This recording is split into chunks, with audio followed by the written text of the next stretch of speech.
dugtong walang basa. Pero unahin ko muna itong ahas ko, brother, oh. Ilabas ko sa gitna, pakainin ko muna ng daga. Ganyan pag uminom ng tubig yung ahas ko, ma'am, sir. Sinisisid yung ulot mata sa baso. Tingnan ninyo, dahil pagkatapos makainom ng tubig yung plato, sir, hagisan ko ng daga yung ahas ko, pitikin ko lang yung buntot, pagkapangin ko sa gitna, pakakainin ko ng daga. Ay kasama, pakihanda yung daga, pasuyo, dahil tapos na makainom yung ahas ng tubig, oh. Pangangahin ko lang yung bunganga, mga kaibigan, ng ahas ko. Pero huwag kayo matakot, sir, dito sa ahas namin, ha? Dinala ho namin ito, hindi para itakot sa inyo, dinala namin ito para magbigay kasiyan sa tao. Tintin, ready ka na magkain ng daga sa gitna, tin, ready ka na? Ready na ako, ha? Ready na daw itong ahas ko. Apurado na itong animal na ito, nagmamadali na. Ay, kasama, yung daga, pasuyo, akin na. Ako wala kagabi. Ay, nakalpas pala yung daga. Jesus, Mariusip, kaya pala halukay na halukay sa lagayan. Walang problema. Magikero ito kaharap ninyo, ma'am. Mag-magic ako, ipapakain ko sa ahas ko. Tingnan nyo itong kapirasong papel. Pahingin kapirasong papel. Itong papel na ito, bibilugin ko lang, pupuluputin ko, ma'am. Pagkabilog ko sa papel ho, ihagis ko sa itaas. Sundan nyo lang tingin, dahil pagbagsak dito sa baba, yung papel, sir, sundan ko lang orasyon, pagulong-gulungin ko, gawin kong itlog para makakain ka ganitong ahas ko. Itlog, ha? Ipaghalimbawa ko, brother, pag orasyon ko, hindi ko magawang itlog, sigaw kayong lahat. Mga kaibigan, Mr. Hambugiro, mayabang ka. Magalit kay lahat sa akin, lahat ng tsinelas, sapatos, bakya, hubarin nyo yan.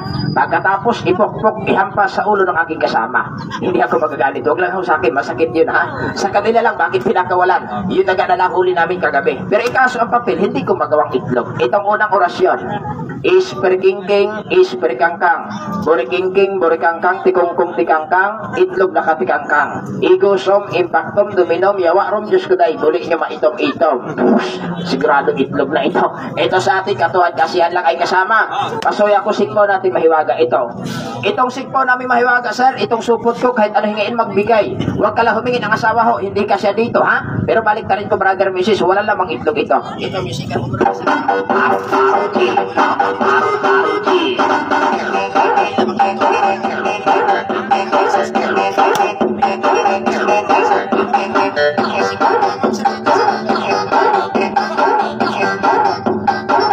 yung hinulog ko, brother Messi, sa supot, ma'am, nakita niya, sir, papel. Pero yung supot ko, hinampas ko sa kahon, pinilipit ko. May lamang itlog, pasag. Buksan ko lang, ha? Isa, dalawa, tatlo.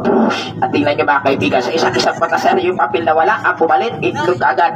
Ilawas ko yung halas ko, ma'am, sir, ha? Tingnan ninyo, kung gaano kahaba, maliit lang ulo. Ikaw, mister, mataas na pala yung ahas mong yan. Ay, kahit maliit ang ulo nito, mahaba na ho ito, mataas na ito. Mas mataas pa ito sa akin. Tintin, iluwas mo muna yung payo mo, kakain ka ng itlog sa gitna. Panoorin nyo, brother, pagawin ko na numero, ha? Pero teka, nag-iling-iling man yung ulo ng ahas ko.